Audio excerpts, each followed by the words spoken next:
Hi, Spire friends. It's Ben. We're so glad to have you with us, and it's our great honor to welcome Clifton Massey. Clifton has been with us for many years now, a part of the Spire family, and a wonderful countertenor and colleague. Welcome, Clifton. So glad you're here with us today. Hi, everybody. Really glad to see you, and hope everyone's safe out there. Great. So Clifton, these interviews have been so fun, and we'd like to hear just to get to know, try to get to know you a little bit better and hear your story. Can you start with just how did you grow up in music, and how did you get into this wonderful and crazy profession? Well, I am originally from Dallas, Texas, and my family are mostly country musicians. So I grew up always hearing music, and I would not call myself a country fan necessarily, and especially not as a teenager, but I realize now that it had a great effect on me.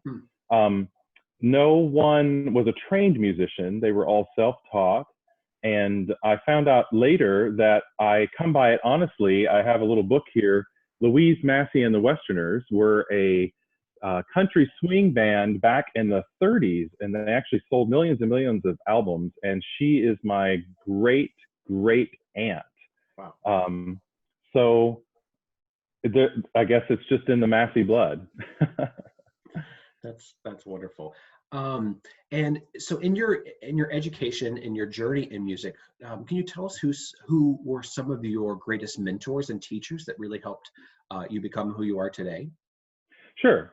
So I feel fortunate that I grew up sort of learning how to play by ear from watching my father sit down with a song and try to figure out the chords. He's a guitar player and leads a country band. And I thought, well, that's cool. He can just listen and figure out all the notes and stuff. But I wanted a little more. So I really wanted to study music. I decided to go to TCU, Texas Christian in Fort Worth, and do music education, which I did.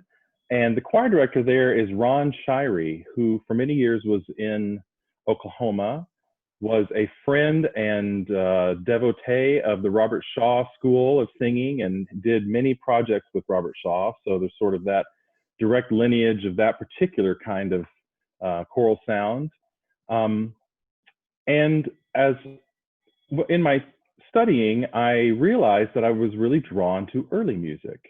And so I really started digging into the work of course, the master, Johann Sebastian Bach, and just all of the things having to do with the Baroque period, and that music, and earlier actually, that music really drew me in. So Ron Shirey taught me the sort of romantic school of singing, and then I was very lucky to work with the Dallas Bach Society, with Jim Richmond, learning some performance practice things from him, and then decided to go to grad school at Indiana University and study in their early music historical performance facilities and teachers and everything. And I am so grateful to that institution that they really gave me a solid foundation for pursuing a career in solo singing and choral singing and early music.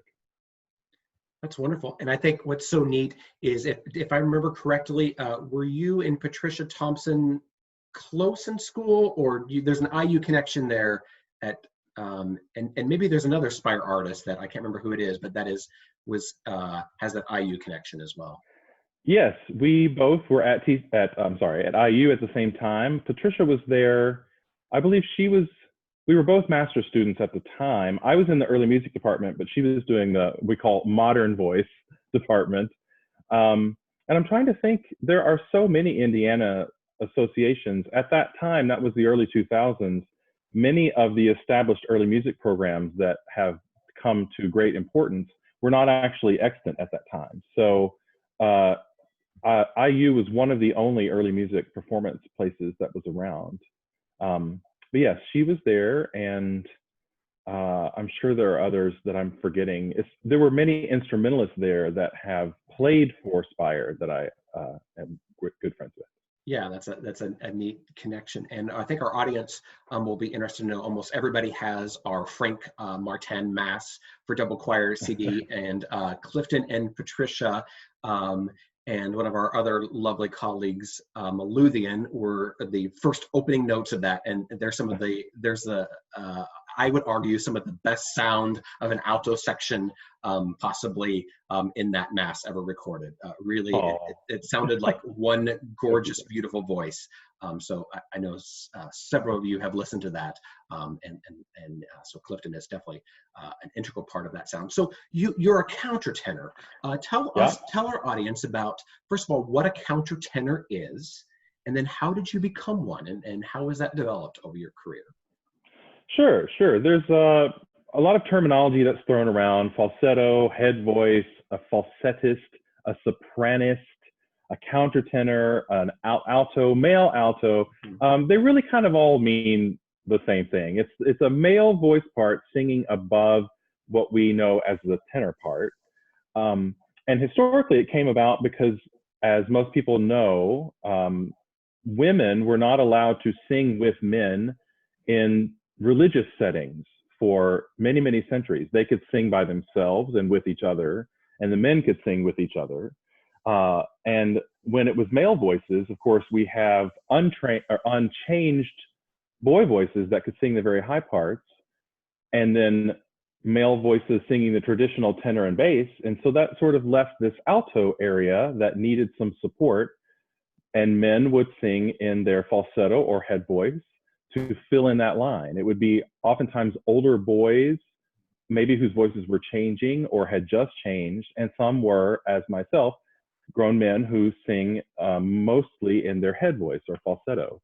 And that evolved, of course, into Baroque opera stars being lauded and paid lots and lots and lots of money to sing very high notes. We don't use the C word, castrato, very much anymore, but that tradition led to the male high voice being a very prized thing to have in your production. And it would be really interesting to be able to hear even what that sounded like. We don't, of course, have any examples of that anymore, thank goodness. But I had a very strong falsetto growing up. I was in the Texas All-State Choir. I sang tenor, or sort of a fake tenor. I could sing in my falsetto for the high notes.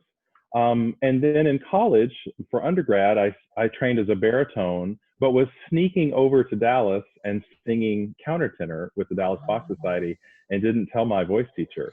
So I went into a voice lesson one day, and he was sitting at the piano with his arms crossed, and he took a copy of the Dallas Morning News and slid it across the piano and said, "Clifton, can you tell me about this review that I read in the paper?" Do you remember newspapers, Ben? Do you remember what a newspaper looks like? I do, yes. So it was a very nice review. It was a glowing review, but it was as a countertenor. And he told me that he would not teach me as a countertenor. So that I basically had to make the choice that I wanted really to do countertenor.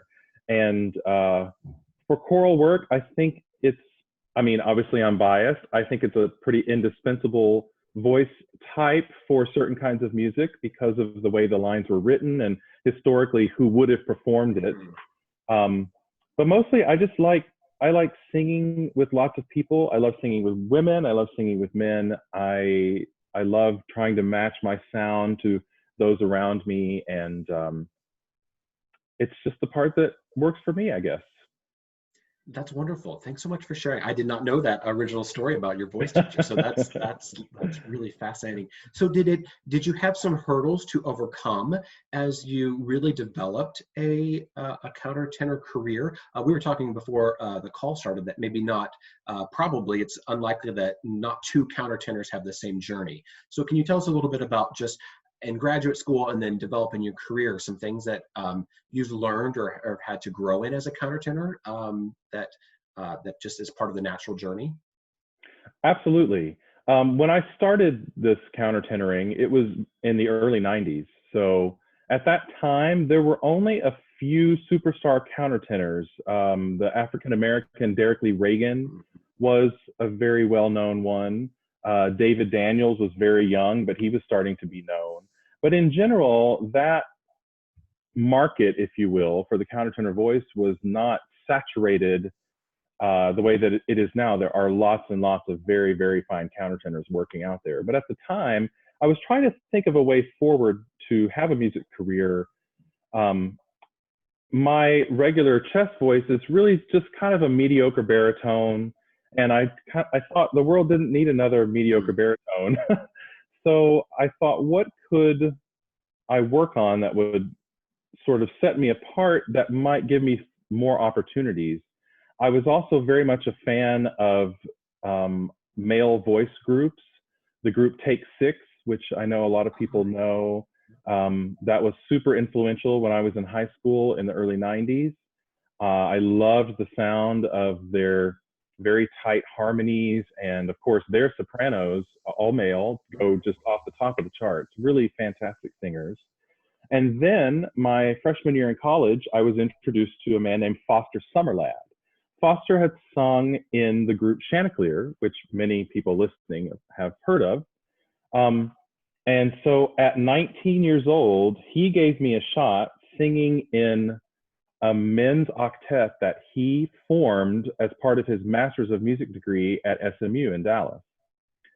So he had been in Chanticleer and then left to pursue a master's degree. I started singing with him and got to sing with people much, much more experienced than I was at the time. And he really went out on a limb for me and gave me my first opportunity singing in public as a countertenor. And I fell in love. I loved it so, so much. I would say now, I have figured out how to work with my baritone voice and my countertenor voice and not let them compete with each other. But when I first started, I was trying to do both at the same time. I was singing tenor in college choir, singing alto in choirs in Dallas, singing solo countertenor. I was sort of trying to do all of it at the same time, and my voice got very confused. That makes sense. So after teaching for 2 years, taught middle school music for a couple of years in Dallas, I decided to just bite bullet and go to grad school and study countertenor full time. So I actually didn't take my first countertenor voice lesson until I was 26 years old, actually, with Paul Elliott, who is a very fine English tenor teaching at IU at the time. And all these years later, here we are. Yeah, wonderful. That's exciting.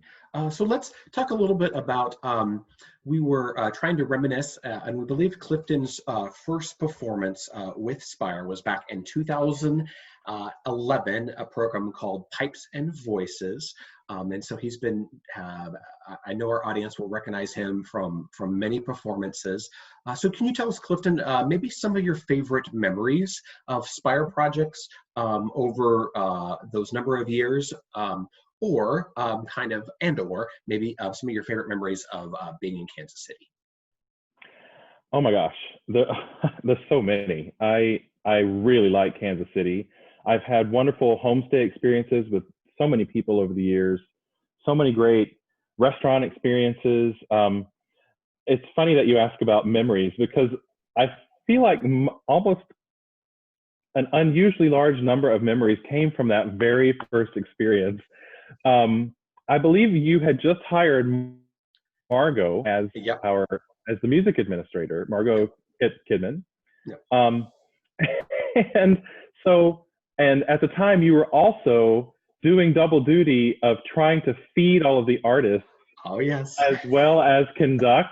So you would run from the podium to the kitchen and throw the lasagna in the oven and mix the salad together. Remember that. I loved seeing how scrappy you were, and just you were going to make this work. Didn't matter what amount of work you had to do. I was so impressed that this young guy was just making it happen. The other funny part of that experience is, after one of the concerts, I was driving the rental car home with Margot, and I forget who else was in the car. It might have been Reggie Mobley. I believe he was there. Reggie, or I'm not sure. But we had a flat tire. Oh, yes, I And remember that. Yeah. so I hopped out of the car and changed the car, still in my tuxedo. And Margot was so impressed that I knew how to change a car and I was wearing a tux, and it was very, very funny. Oh, that, yes, I remember that. I was not around for any of the crazy messiahs where people got sick and flights got canceled and all of that stuff. I heard the funny, crazy stories with all of those. But I've sure had a good time over the years, that's for sure. Great. We so appreciate you being a part of it. Maybe we'll close with, what do you think, how can music be beneficial right now? What are something that you might say to our audience of during this time of uncertainty for you? How is music important, and how do you feel like music is important to our society, particularly in these uncertain days? Well, that's of course a very big and multi-layered question. I'll just start with my own personal experience. Making music has been very painful for me right now. I have to say, for the first month or so, I didn't sing a note. I barely touched my piano. It just all felt too personal for me. And I think the danger that we get in when we as musicians turn our love into a job or a vocation is, in some ways, we are incredibly lucky to get to live doing what we love doing. In a situation like this, when we fall back on music as our parental figure, as our psychologist, as our lover, as our ex, as our, all of the things that music has been to everyone over the years, it brings up a lot of very complicated emotions. Yeah. And I think what the piece that I have found is to not have any expectations on myself as to what's right or wrong on any given day. I think any day that we can be kind to ourselves and listen to or make whatever music makes us happy or makes us cry or makes us giddy and get up and dance, I think we need to allow ourselves the latitude to just do what is needed at the time with no expectations. As far as making music and the future of making music, I think that question is above my pay grade a little bit. Yeah. I'd love to know the answer to that. Many of our friends in this community have been rocked by a national webinar conference put on by the National Association of Teachers of Singing and the American Choral Directors Association.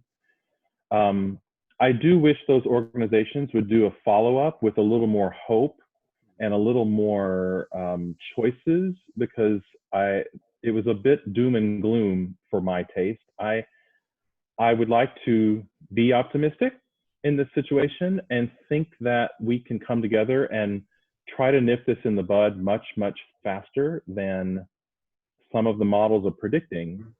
But again, that just depends on so many factors that are so much bigger than I am, that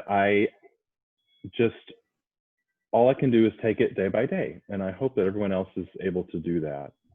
So. Yeah, I think that's really great advice for all of us to, day by day, and giving us all permission to feel how we need to feel through this, and be honest with ourselves, be honest with each other, and together we'll get through this. And I think, the next time that Spire can perform, when it's safe to do so, will be all that more meaningful, because we've been through this journey together. Absolutely. Well, Clifton, thank you so much. We really appreciate your time today, sharing your story and your journey with us. I know our audience has seen you in Messiah and many other things. I can't tell you how many comments I had 1 year after your "O Thou That Tellest" a couple years ago was very meaningful to lots of people. So we appreciate you, and appreciate you being a part of our community. Thank you, Ben. I appreciate you and all of the support that you and the board have given, and wish everyone safety and love. Thank you so much.